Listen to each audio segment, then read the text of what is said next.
Okay, hi there, it's Tim with Far North Magic. Today we're going to be looking at collecting Outlaws of Thunder Junction.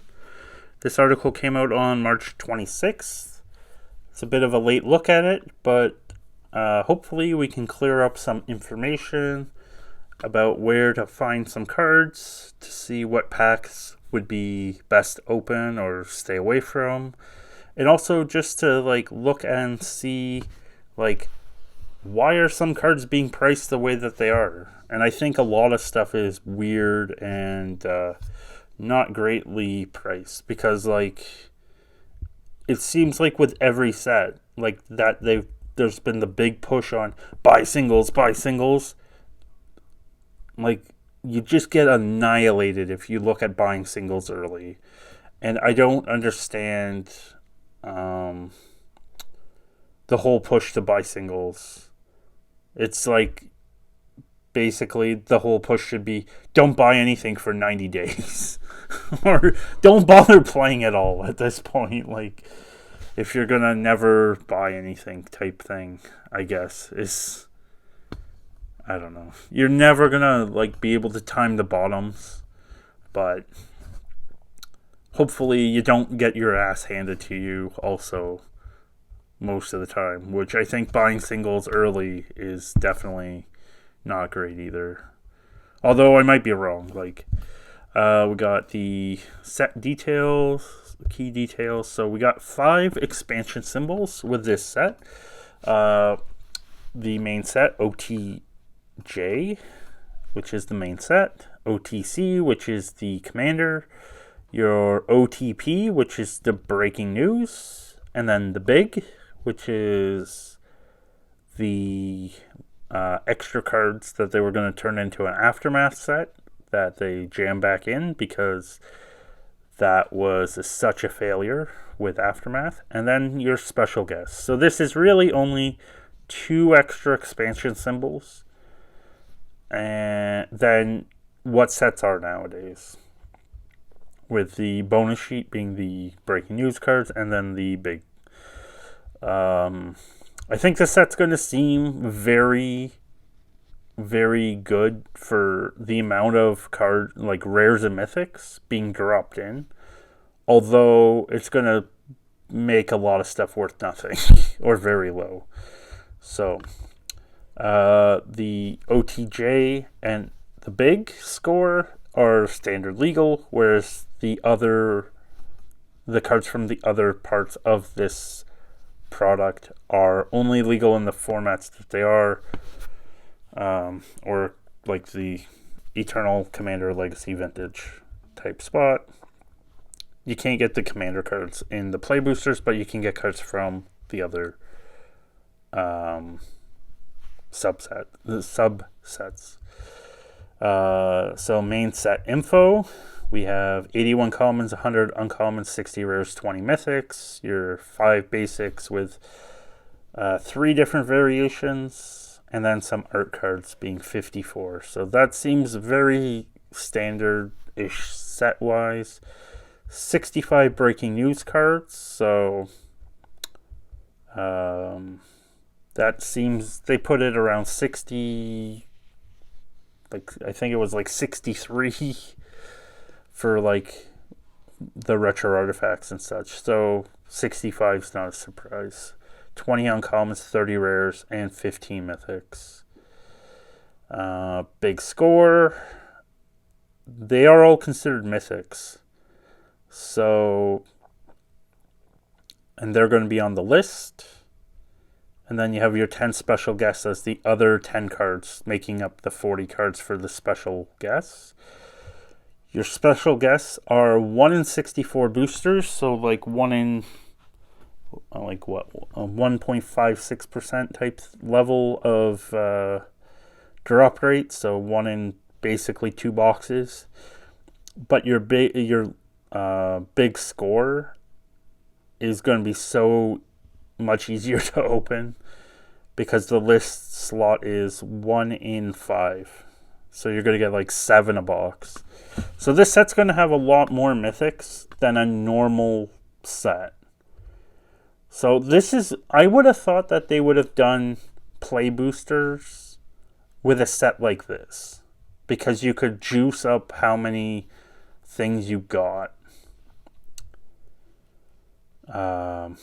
in it, and it wouldn't seem as bad. Like if you're getting an extra 7 mythics a box, 7, 8, 9 mythics a box, that's going to seem not as bad when you're opening it, whereas murders seem very bad to an extent. Western basics, they're kind of cool looking.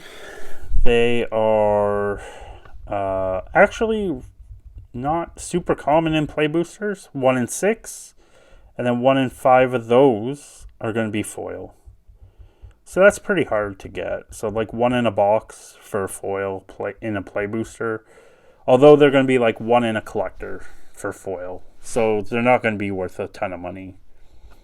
Although the non-foils might be worth something, because if they're like, 5 or 6 a box, that's not that many. Whereas a lot of the time you're getting them 1 in 3 or 1 in every pack or something. So definitely might be worth a look to see if they're being sold off really cheap. Although, like, the basics don't hold much value anymore. There's just too many of them. We got wanted posters. So there is 13 of them, 5 rares and 8 mythics. In foil and non-foil. The Oko, they're making a bit scarcer to balance out the borderless version, which is interesting. I guess they don't want a situation where, like, in Commander in Baldur's Gate, where, like, you could get, like, 50, like, it seemed like 50% extra Volos just because it had, like, 2 extra slots you'd pull it from. But I guess we'll just see Oko in Borderless, and then the Jace Reawakened. So this set has 2 Planeswalkers, because the Jace was supposed to be in that extra set that they crammed back in. 7 Borderless cards, 5 rares, 2 mythics. In the main set, then you got your 4 Commander face cards being borderless this time, and then your 10 special guests. We have breaking news cards. I was kind of surprised that they did put, like, at some of the choices for breaking news, but and I'm actually also surprised there isn't more, like, complaining that, like, oh, they're reprinting everything to dirt. But I guess we'll just see how it goes. The one thing I will be interested to see is, are people going to actually factor in main set plus breaking news plus big score plus whatever as a collective when they're looking at the value from the set? Because a lot of people I've seen in the past with bonus sheet sets, they'll look at just the main set, go, this set sucks, there's no value in it, and they won't factor in, like, your bonus sheet, or, like, in this case, there's, like, almost 2 bonus sheets with the breaking news and the big score. So as before, 65 breaking news, 20 uncommon, 30 rares, and 15 mythics. So the thing with this is there's going to be a lot of rares and mythics that have been upshifted to a level higher than what they would be normally. So it's going to, again, seem like you're getting a lot of rares and mythics. In collectors, you can get textured foils. So definitely going to be interesting to see how these textured foils do. They haven't done the greatest in Double Masters or Commander Masters. Like, the Jeweled Lotus has held some value, but most of the rest have gone to dirt. Like, Ren and 6 was, like, so much money on a pre-order and early on, and then it became worth hardly anything above what a normal And like some of these cards are not easy to open. Like they work like pretty near like inner case hits. And like there's just not that multiplier that like you get on other like sports cards or something, from like, oh, the card out of 100 or the card out of like 200 or something is worth more than like the base card. But that's probably a utility issue. And also, like, do the textured foils matter when they're a card in a sleeve? Like, you're not just like randomly going around showing everyone like, oh, look at my cool looking foil card. Like, Magic doesn't have that as a base for the most part. We got our extended arts. They're in collectors only, as usual. There's 61 from the main set, 30 big score, 36 commander, Volt frame, and raised foil. Those are extra treatments for the big score cards. Definitely interesting to see how these do. 5 of them are also raised foil.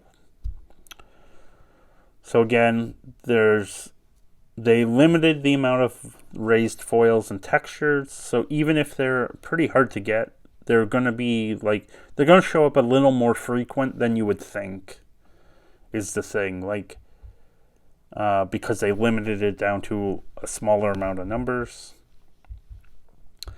So where can you find stuff? Borderless breaking news in both collector and play. Textured, only in collector. Wanted posters in both. Borderless in both. Big score, only non-foil in play. Open vault and raised foil, only in collectors. Your Western arts in both, although they are kind of harder to get in play than most of the other times they do full arts. And then 1 foil in collector, special guest as a non-foil in play, and then foil in collector.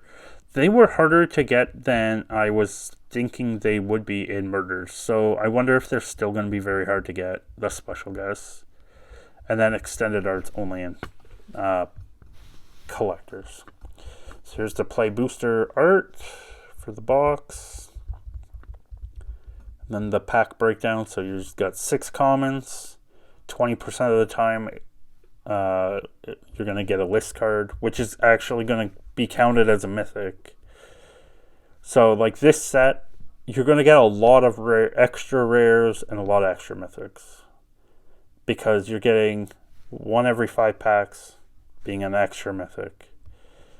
You're getting also your normal 3 uncommons, your wild card slot, so that's going to be some rare, like that could be a rare or mythic, maybe. Very limited chance probably, but still. Your rare mythic as normal, a borderless breaking news card, rare mythic 1 in every 3 packs. So there's 12 extra rares or mythics compared to like a set without a bonus sheet. Now mind you, all those aren't going to be rares or mythics that are going to be worth a lot of money, because some of them are going to be upshifted cards. Like, you're going to have like Fractured Identity, I think is one of them. It was kind of a big commander card for a while, but then it was like in Doctor Who Commander, and it was like 50 cents as a rare. So what's it going to be in this? Probably very low. That's the thing. Like, and then a traditional foil of any rarity. And then the land card, 50% of the time, it could be one of those desert common duels. And those might actually be worth something. The common snow duels out of Keldheim held some value for a little while. So it will be interesting to see how that goes. And then we got the breakdown here of like half the play boosters have a common dual. 1 in 5 will be foil. Then your Western. Then your regular basic. 65% of boosters contain token or ad. I wish they'd get rid of the ad cards and just do, if they did ad cards, do codes for Arena. 30% of play boosters have an art card, and 5 have the stamped art card. Then we got collectors. Collectors get a bit more complicated. We have the normal parts of the booster being the 4 commons, 3 uncommons, your Western land, your breaking news non-foil uncommon. Then you got a foil breaking news uncommon. Then you got your foil rare mythic. You got a non-foil rare mythic. Wanted post open vault borderless or extended. Then you got traditional foil or non-foil rare or mythic. And some of these slots get super complicated. And then you got a non-foil rare mythic borderless breaking news. Then your traditional foil rare mythic.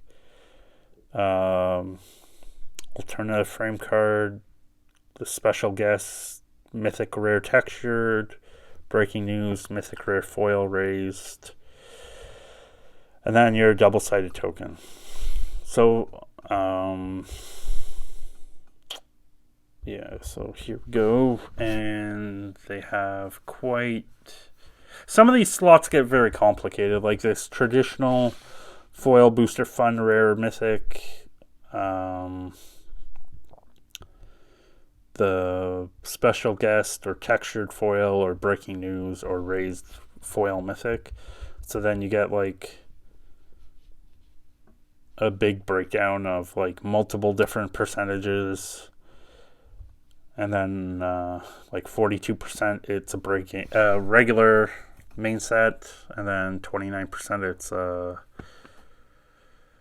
breaking news, and then 6% it's a wanted poster, 5% it's a big score extended art mythic, 5% it's a big score Vault Frame mythic, 4% it's a borderless rare mythic, 3% it's a special guest.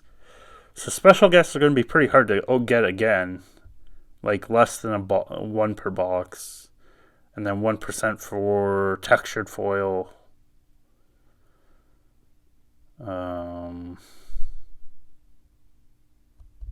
Apparently the packaging was less than 1%, but it's 1%. And then less than 1% of collector boosters have raised foil Vault Frame mythic. So again, though the textured and the Vault Frame raised are going to be pretty tough to get, but because those are smaller subsets, they're going to still show up a bit more common than what people would think, I think. Then we got our commander decks. There's 4 commander decks again. We got Quick Draw, Desert Bloom, Grand Larceny, and Most Wanted. So you get your normal 100 cards, 2 foil legendary cards, and 10 new cards to 10 new cards.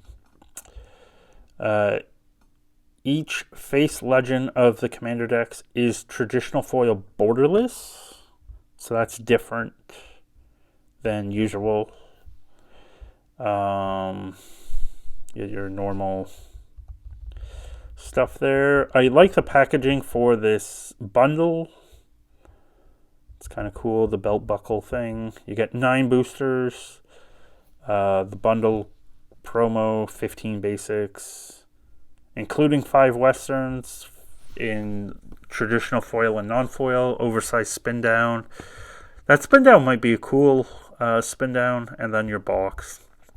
You got your pre-release kit, 6 boosters, your stamp promo, your arena code. So I did buy a bunch of pre-release kits, as I do with a lot of sets, because they did the pre-release kits at home thing again.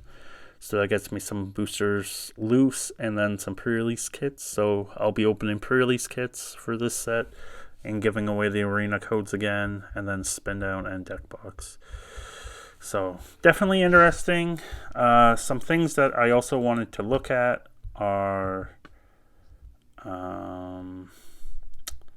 just some of the cards seem a bit messed up. Like, what do we got here? We got like Oko starting at $16. But like Oko over here on CK. Get out of here. Like, this is the thing. I think you have to be careful about buying early and check places like Card Kingdom. Like, Card Kingdom's $13. Now, I don't know. Like, maybe you have bonus. Maybe you're part of the whatever bonus program TCG Player has. But there are quite a few things with TCG Player pricing before all the other vendors get loaded in that are way overpriced. Like, most things are overpriced. So we got Jace over here at like $20. And Jace was $17, I think. $18. So not big savings there, but if you can stack some stuff together, it might be worth it to take a look at stuff like that. Another thing I wanted to look at was the big scorecards. These cards are out of control. These cards should not be worth hardly anything. Because if you have the big score, if you have this jeweled Lotus Ring at $100, that would count for like, what, 30 cents of, because it's like one in 150 packs. So if it's $100 card, you're adding what, like 60 cents of value. Now it's a winner take all situation. So it's not a real thing. And there isn't much sales. Thank God. There's only 2 stupid people that bought them. But if you look over here, Card Kingdom has them for $18. This is what I mean about, please make sure you don't pre-order stuff at dumb prices. Because I don't know if those people that bought those Lotus Rings were sellers selling to themselves to try and establish the market, or stupid people. And I don't want you to be stupid, because I think that's dumb. Like, I don't even think this $18 is going to hold. This $18 can't hold. It can't. Like, it can hold for a couple cards, but it really can't hold for the vast quantity of stuff. Like, Loot, the key to everything. The card everyone hates. What is Loot over here? Apparently, Loot was with 2 sales. What the hell?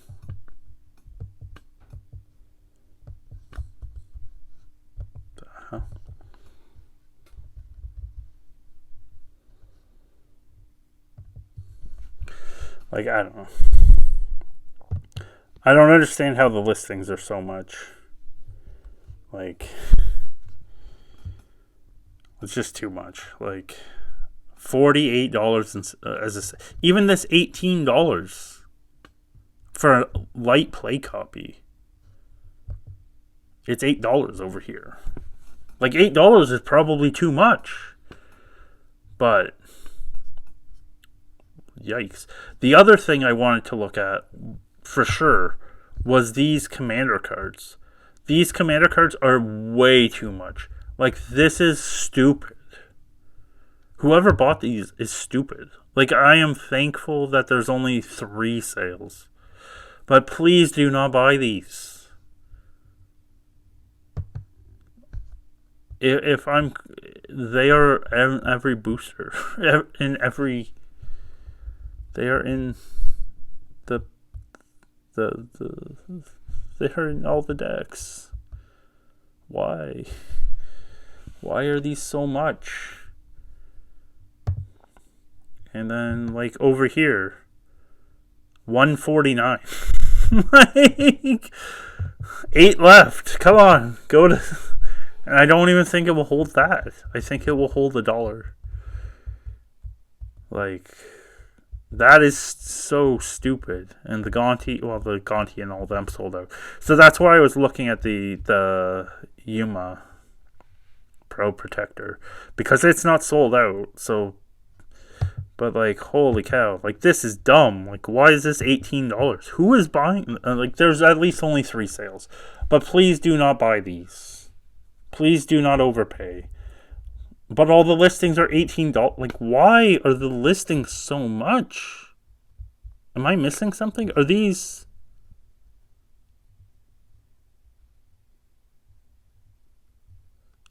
non-foils actually hard to get? And then the foil would be nothing. I don't know. I am confused. I don't know. That is the confusing part for me. The pricing of these cards is ridiculous for singles. So I guess my question is are you looking to buy, are you buying any Outlaws of Thunder Junction? What is your game plan? My game plan for the set is don't buy singles, which is bucking the trend of everyone saying buy singles, because I'm stupid. So I got a collector for my shelf, a collector to open for the channel, some pre-release kits to open, and then some commander decks. So I went the pre-release kit instead of some play boosters, because I get the play boosters at a little cheaper doing the pre-release kits at home. And I know that's not something that everyone can get access to, so just is what it is. It's not a big savings. It's like 20 or 30 cents less, but you also get the bonus promo and whatnot. So I guess we'll just see how that goes. Hopefully we can spike some good promos, and as such, I'll be giving away the arena codes because I don't play arena. And yeah, I'll have the collector box open as well. And we'll just go from there, I guess, and see how this set does. I'm kind of worried that it's going to be a disaster, kind of like Murders. Although, like, this set's going to seem super good until people start seeing the pricing of the cards. So that's why I say, please be cautious. Please be cautious. Do not buy big scorecards for big money. Maybe the raised foils or something. Like sure, if you're spending money on the toughest variant and you desperately want it, sure. I'm not gonna argue. Maybe it's worth it to get them because nobody might open this. But regular Lotus Ring, regular loot, like,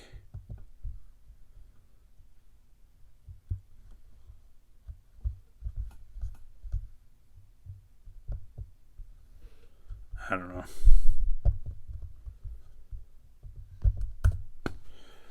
Like, regular Lotus Ring, $95, $99, $95, $95, and $99, $95, $99. Why? This isn't hard. Like, why is loot so much? Please do not buy these. You are gonna lose your ass. You are gonna go buy this. If you buy something like this Lotus Ring, at least buy it from CK. Pay $18. You're still gonna lose your ass probably, because they're not gonna be that hard to open.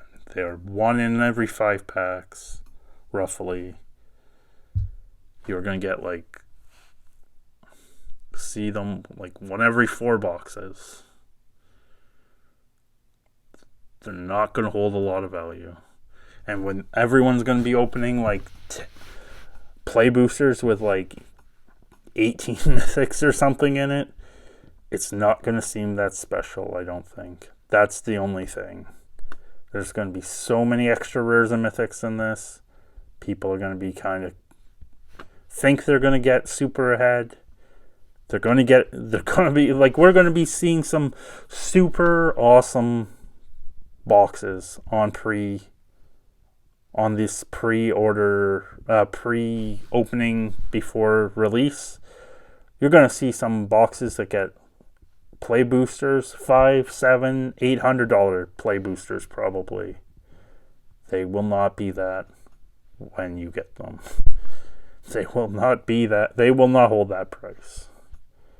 Please be cautious. That's all I have to say. I don't want to be super downer, but I think this set will do fine. At least compared to Murders, it's going to probably do quite well. But that's not a big bar. That's like running the hurdles and having to step over a 3 or 4 centimeter hurdle. You still could trip, but you probably won't. But please be cautious if you're pre-ordering anything. And I guess just go and have fun. That's the most part. Can't be all about the money. It's been made too hard to open for games. We'll just have to go from there. Slow and steady again. No 10xing. I hope to see you. I hope you have a good rest of your day. Let me know in the comments what you're planning to do. Are you planning to buy any Outlaws at Thunder Junction? Are you going to just the pre-release? Are you going to go hog wild, buy some boosters, buy collectors? Are you buying singles? Are you buying them right now? I don't know. I'd love to know what more people are doing. I know just is what it is. But